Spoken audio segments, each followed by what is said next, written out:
நாளுக்கான ரேமா வார்த்தை நீதிமொழிகளின் புஸ்தகம் 3ஆம் அதிகாரம் 23ஆம் வசனம். அப்பொழுது நீ பயமின்றி உன் வழியில் நடப்பாய், உன் கால் இடராது. அன்பான தேவனுடைய பிள்ளைகளே, ஆண்டவர் இன்னைக்கு உங்களை பார்த்து வாக்குத்தத்தமாய் சொல்லுகிறார், உன் வழியிலே நீ இடற மாட்டா, உன் வழியிலே நீ செவ்வையாக நடப்பாய். இந்த சிமெண்ட் பேவ்மெண்ட்டை போட்டிருக்கிறதுனால நடக்கிறதுக்கு ஈஸியா இருக்கு. ஒருவேளை இது கல்லும் மண்ணும் கரடுமா இருந்துச்சுன்னா நடக்க முடியாது. இங்கே இந்த பேவ்மெண்ட் போட்டதுனால, இந்த வாக்வே போட்டதுனால எல்லாரும் இதில் நடக்கிறாங்க, எக்ஸசைஸ் பண்ணுறாங்க.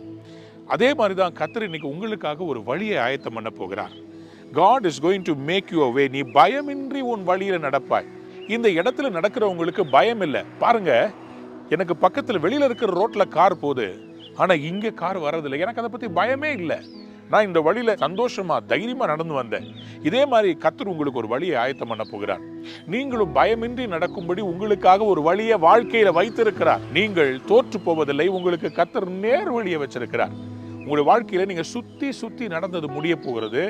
ஆண்டவர் பயமின்றி நீங்க நடக்கும்படி உங்களுக்காக வழியை ஆயத்தம் பண்ணி வைக்கிறது மட்டுமல்ல, உங்கள் கால் இடராதான். அப்படின்னா என்ன அர்த்தம்? உங்க வழியில இனிமேல் தடை கற்கள் இருக்காது, எல்லாம் ஸ்மூத்தா இருக்கும்.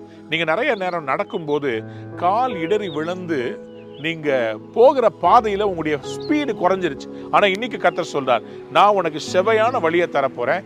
இனிமேல் உன் கால் இடராது, நீ சீராக ஓடுவாய்.